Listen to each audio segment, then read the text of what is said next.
ಕೇಂದ್ರ ಸರ್ಕಾರದ ನೀಟ್ ಪರೀಕ್ಷೆಯ ಗೊಂದಲ ಹಾಗೂ ಪ್ರಶ್ನೆ ಪತ್ರಿಕೆ ಸೋರಿಕೆ ವಿವಾದಗಳು ಮತ್ತೊಂದು ಮುಗ್ಧ ಜೀವವನ್ನ ಬಲಿ ಪಡೆದಿವೆ.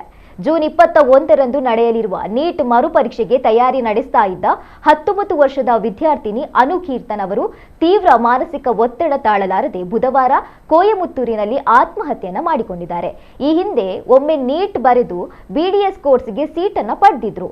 ಎಂಬಿಬಿಎಸ್ ಆಕಾಂಕ್ಷಿಯಾಗಿದ್ದ ಅನು ಕೀರ್ತನ ಮತ್ತೆ ನೀಟ್ ಪರೀಕ್ಷೆ ಬರೆದಿದ್ರು. ಆದರೆ ಪ್ರಶ್ನಾ ಪತ್ರಿಕೆ ಸೋರಿಕೆ ಹಗರಣದಿಂದಾಗಿ ಆ ಪರೀಕ್ಷೆ ರದ್ದಾಗಿ ಎನ್ಟಿಎ ಜೂನ್ 21ಕ್ಕೆ ಮರುಪರೀಕ್ಷೆ ಘೋಷಿಸಿತ್ತು. ಇದರಿಂದ ಕಂಗಾಲಾಗಿದ್ದ ಅನು ಬುಧವಾರ ಬೆಳಗಿನ ಜಾವ 2 ಗಂಟೆ ಸುಮಾರಿಗೆ ತನ್ನ ಚಿಕ್ಕಪ್ಪನಿಗೆ ವಾಟ್ಸಪ್ ಸಂದೇಶ ಕಳುಹಿಸಿ, ನನಗೆ ನಿರೀಕ್ಷಿತ ಮಟ್ಟದಲ್ಲಿ ತಯಾರಿ ನಡೆಸಲು ಸಾಧ್ಯವಾಗ್ತಾ ಇಲ್ಲ, ತೀವ್ರ ಮಾನಸಿಕ ಒತ್ತಡದಲ್ಲಿದ್ದೇನೆ ಎಂದು ಕಣ್ಣೀರಿಟ್ಟಿದ್ರು. ಸಂದೇಶ ನೋಡಿ ಗಾಬರಿಗೊಂಡ ಚಿಕ್ಕಪ್ಪ ತಕ್ಷಣ ಮನೆಗೆ ಧಾವಿಸಿ ಅನು ಕೀರ್ತಳನ್ನೆಲ್ಲ ರಕ್ಷಿಸಿ ಆಸ್ಪತ್ರೆಗೆ ದಾಖಲಿಸಲಾಯಿತಾದರೂ ಚಿಕಿತ್ಸೆ ಫಲಕಾರಿಯಾಗದೆ ಆಕೆ ಕೊನೆಯುಸಿರೆಳೆದಿದ್ದಾರೆ. ಕೊಯಮತ್ತೂರಿನ ಪೊಲೀಸರು ಪ್ರಕರಣ ದಾಖಲಿಸಿಕೊಂಡಿದ್ದಾರೆ. ಘಟನೆ ಖಂಡಿಸಿ ಇಎಸ್ಐ ಆಸ್ಪತ್ರೆಯ ಮುಂದೆ ಸಿಪಿಐಎಂ ಕಾರ್ಯಕರ್ತರು ಭಾರೀ ಪ್ರತಿಭಟನೆ ನಡೆಸಿದರು.